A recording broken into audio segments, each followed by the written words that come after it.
Welcome to the ToneZone. This is our first video series, and this one will cover Tom rebuilding his studio rig. So stay tuned for more videos to come. So Absolutely. Tom, as I said, we're going to discuss you rebuilding your studio rig. Is that it behind you? Yeah. You know, I mean, you kind of know the history of, the whole deal, but yeah, it's been sitting dormant for, uh, as we were talking about the other day, I didn't even realize how many years it's been sitting dormant. I've been using combos and heads and cabinets and, all sorts of alternatives. Um, and, I think what sparked the whole interest in getting this back up is working on a solo project. um Initially I was kind of more concerned about just having a good clean tone for a lot of the kind of smooth jazz kind of stuff that I was doing, but then I've kind of gotten to the point where I want to hear some of the tones from this setup, uh for the project. Just I think I'm getting to a point in the writing process and that kind of thing that I want to hear some other tones. I'm looking for some of the inspiration that maybe I get from some of those sounds. Right. Um, just like for some of the rhythm parts, I'm missing the stuff that I could craft with the rig. So Right. that's what's kind of driven the whole, um, interest in getting that thing put back together. So let's go back to the history a little bit. Why did you take that rig apart, and why has it just been sitting? Well, I think the nature of the playing I was doing sort of changed. I had the home studios set up, and I was doing a lot of tracking, working with a couple of producers and stuff. And so at that point, it was beneficial and kind of necessary. But I think to some extent I was always fighting with that rig. Whereas what I began to notice is that I didn't seem to fight with um, like an old Fender combo and pedals and like some of the heads and that kind of thing. I didn't seem to have um, days where I was just fighting trying to get a It was sound. easier. Yeah, it was easier, and it had a more organic thing happening, and there was a better connection and interaction with between my hands, the guitar, and what was coming out of the speakers. Well, I don't see a preamp in that rig right now, and I don't see a head either. So what were you doing with it back then? What was your sound coming from? Well, actually, I was using a custom audio electronics, the 3 Plus preamp, Mhm. and I used that with a number of different power amps. I think I've had 3 different VHT power amps over the years, and a Boogie uh, 290, I think it was. Right. And so, And the VHT, one of the VHTs was the 292, right? right, yeah, one 292, and then um, Which that's I a had the lot two. of power, 90 watts a side. It is, and I think that was KT88 power tubes, and but I got great sounds out of all those iterations Right. of that rig, but um, and I even sent the preamp to John Sir, who, as you know, worked with Bradshaw, and he really was the designer of that preamp. Right. Right. So years later, after it had been out there obviously a good while, my preamp ended up being the one that he designed the whole. I think we were all on huge racks at the time, and Yeah, and there was a whole and group of mods that he came up with for it that he yeah, it was was a really big big. discussion on the board, yeah, about why the preamp doesn't sound like the head, and so my preamp was the one that him and I can't remember that other guy's name that he worked with, but I sent my preamp to him, and he had it for like 2.5 months, and they worked together with that preamp um, alongside the head to try to get it to sound more like the head or amp like. So they, that's where the tranny mod happened, and there were several things that they did. Now it Tranny came mod sounds kind of funny. well, yeah. Yeah, I guess it Right, does. transformer I mod. should We'll just transformer well, modification. Let me clear that up. originally, didn't the 3 Plus came with a toroidal transformer, and It then he did. put a more traditional iron transformer Core. like you put Yep. an amplifier in it. Absolutely. Okay. And it definitely made the preamp sound more like a head, you know. And the feel was a big deal with it then. Yeah, and that was the thing. That was one of the things that I was always fighting with, is the whole feel thing. And to be quite honest, I always felt like I wish I'd have kept that preamp.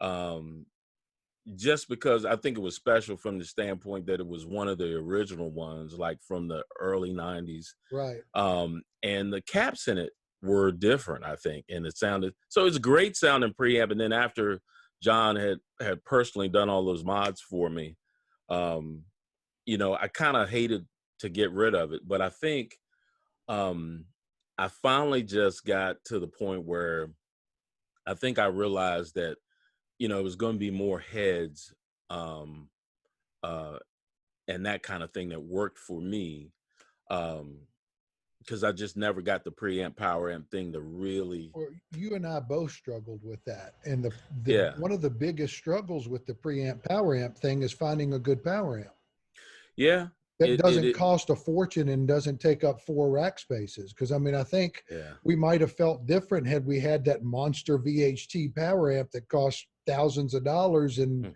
takes up 4 rack spaces. But good gosh, yeah, yeah. that's not realistic nowadays for sure. No, and even then, carrying that rig around my back probably is still letting me know. Yeah, we're not I had a getting lot extended. younger back in those days Yeah, to get, didn't you have 3 412s at one point with that? Yeah. Well, I had two. I was running that rig stereo, so I had two 412s. Now do I did do wet dry wet at one With point. one 412 and two 212s or something, or two I 112s? had three 212s. Yeah, I Or had three three 212s. 212s for a That's while. what I'm Yeah, thinking of. Yeah. yeah. So that rig went That's to. not an easy haul. No, it's not, and not when two racks that size and three 212s, and obviously I went through several iterations. I can remember playing in some smaller clubs, and two 412s stacked. Now I kind of wish I had the speakers out of those 412s, because they were the old vintage 30s made in Made Great in Britain. Great Britain, like the ones I've got in my 212. Yeah. Yeah. And they're So just smoother. they That's are. probably the best way to put it. I would Obviously, agree. when they get broken in and all, but even the new ones don't break in like that.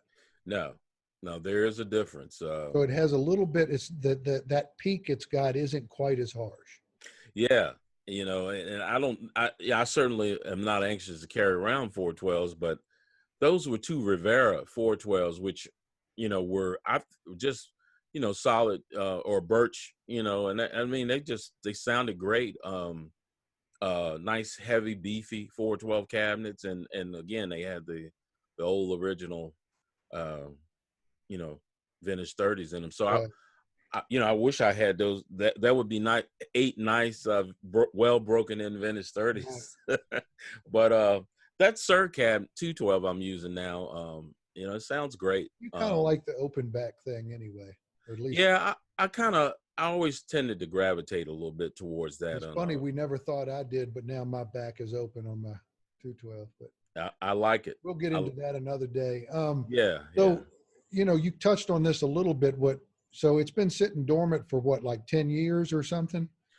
Every bit of it. It probably more than that. And I've been, again, doing heads and combos and that kind Yeah, of I'll come thing. over to your house and that whole rack's sitting there, but none of it's wired up and ready to go. So it Yeah, looks impressive. yeah, yeah. Yeah. Yeah. So It's it's some impressive gear and expensive gear to just be sitting there for that long.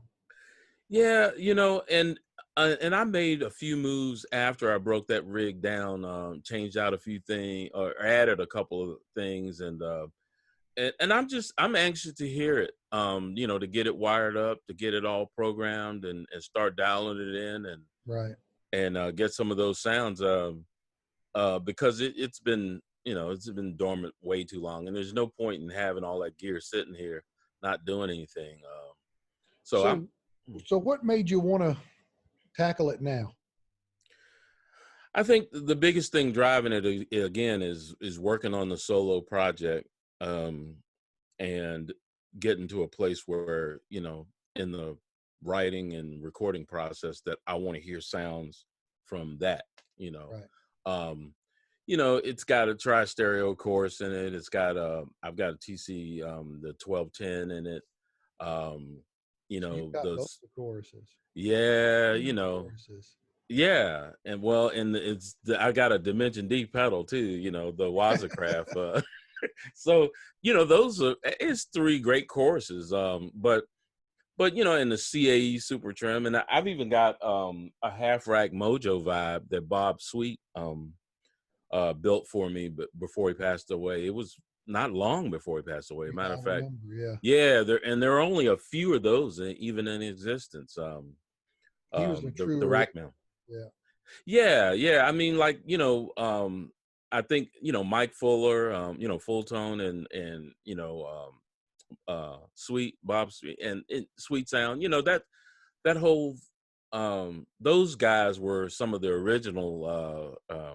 boutique Paul guys or Cochran with the Tim and stuff. yeah, Real yep, boutique.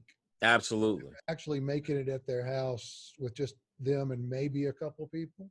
Yeah. And But a and lot of man, times it was just them on a workbench making them themselves. yeah, yeah, and and of course, in those years, I can remember having just one-on-one phone conversations with those guys. Talking to Mike Fuller on the phone, Right. and this was kind of earlier on in the whole process. So, you actually could once in a while get those, and of course, I remember Bob and I had several Hmm. conversations, about the vibe, and I can remember him calling me and. Uh, Talking about which knobs we were going to go with on it and that kind of thing. Yeah. So that was really cool to have those kind of conversations and to have that kind of rapport with guys that I mean had a big contribution, I think, to where rigs Here is, yeah. yeah is where it's at now, that kind of thing. So So to kind of finish this up, how long do you expect this process to take? good question. I'm still trying to write in the middle of all this. Like, um, I cleared my bench off today and just kind of switched it over from working on guitars to setting it up for soldering.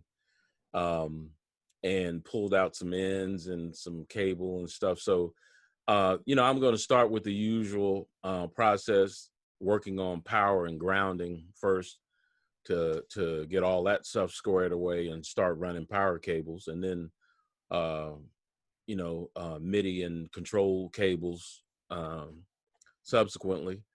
And kind of Um, where things are going to be placed, what y- works next to right. what needs air, what doesn't need air. Yeah. There's a lot of Right. that.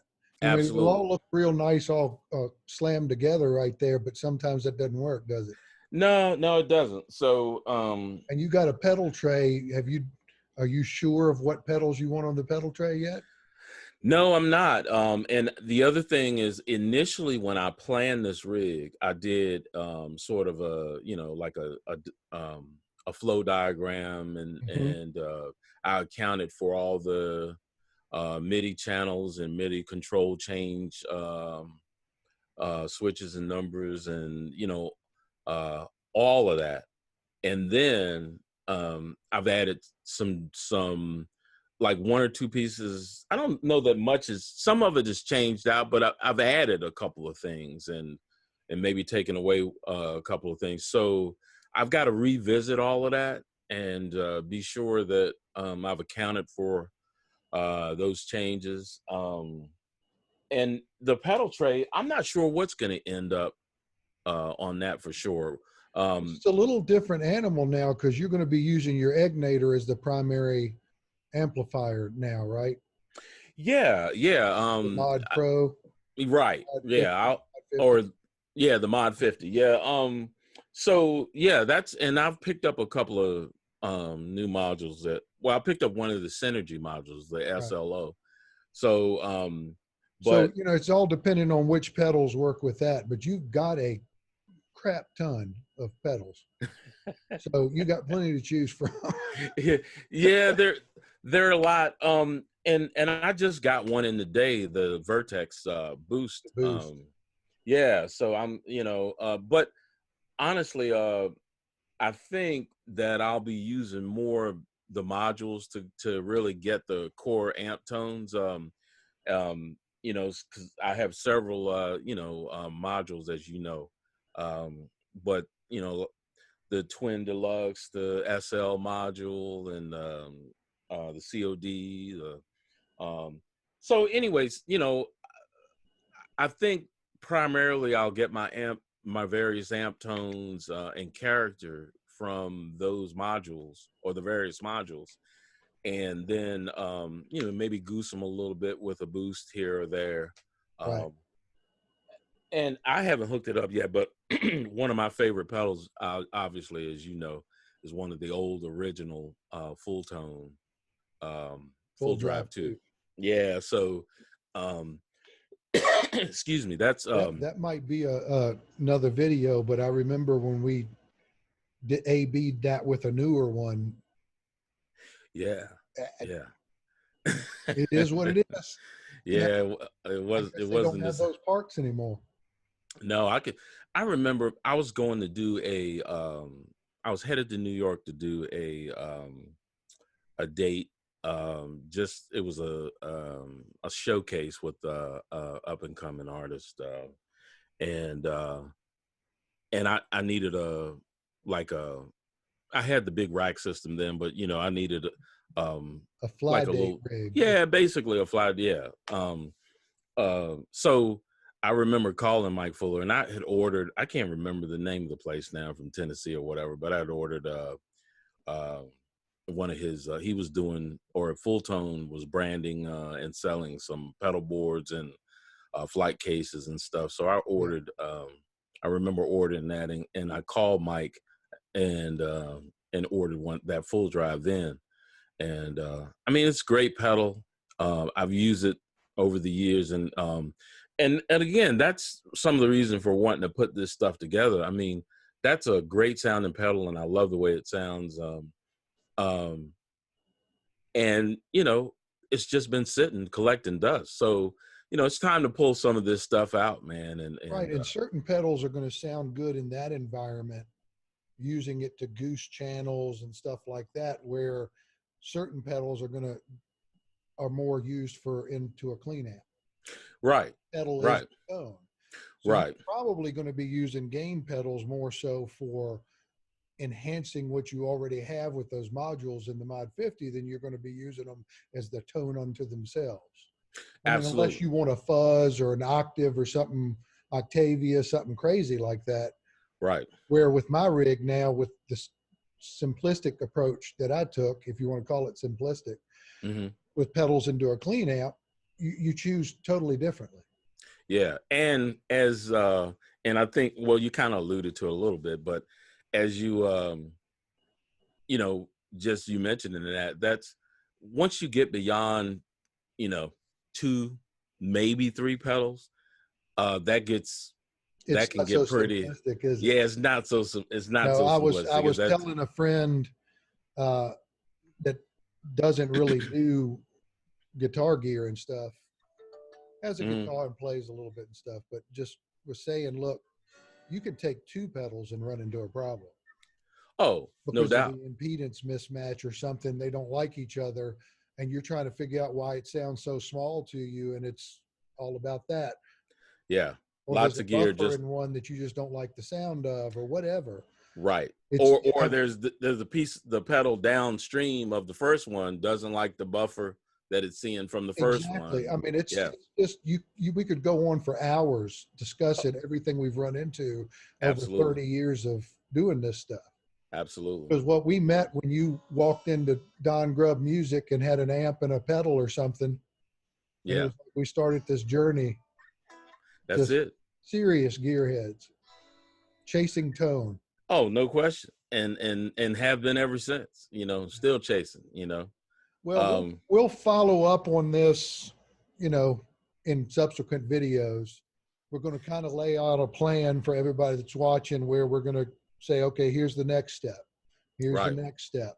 And then as we might post up a video that we weren't expecting to post because you run into some issue with the build, and we kind of want to present that and share that knowledge, how you Yeah, work around it. Because we know no matter how much you know, if you're Bob Bradshaw, you still run into issues that you weren't expecting.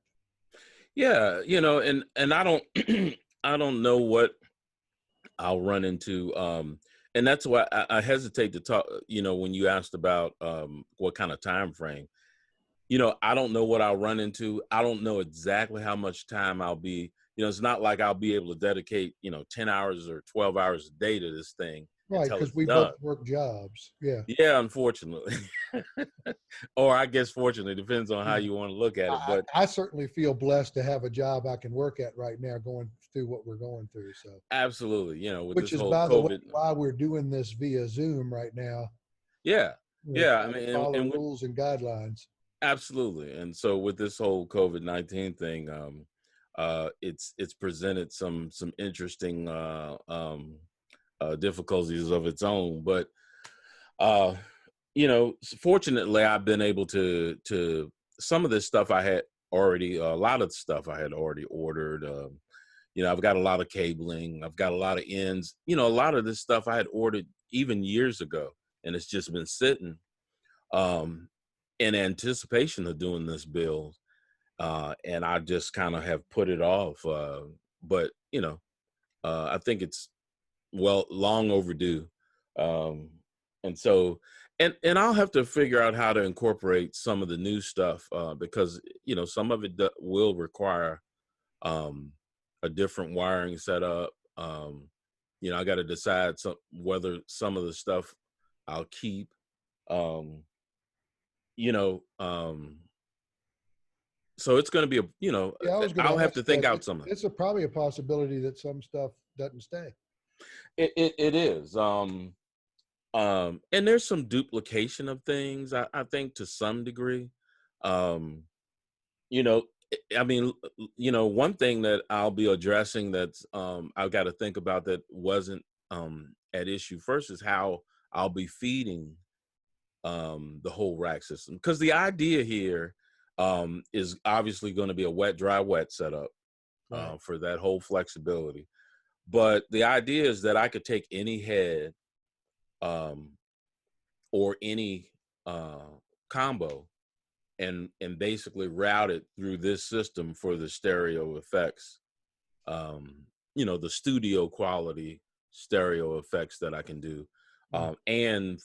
And basically how the rack is broken up is the top rack is basically the stuff in front, and the bottom rack is Is the all the stuff in time the loop, domain. And time yep, domain stuff that you'd put in the loop of the amp. yeah, the stuff that's running line level. So we basically have instrument level up front and line level down at the bottom for the most part. I think um, the one exception to that is probably going to be the CAE Super Trim, which will probably be the point at which I split out and feed down into the other rack. Gotcha. But I'll be building custom interfaces. Both of those racks have rear rails on them. So I guess we'll get Yeah, into we're going all to of get that. into all Yeah, that. right. We could go on for days, but Oh yeah, so yeah, I'll just finish this up by saying, obviously we're going to have more videos coming out, not just about this. yeah. We're going to do some other videos, and as this COVID-19 thing passes, which it looks like it will, in some form, we'll Mm. get together in studio together and record some stuff, maybe talking about other rigs, things we run into, gear, Absolutely. experiences, whatever. But so for now, we'll sign off and we'll see you back in the Tone Zone. Sounds good.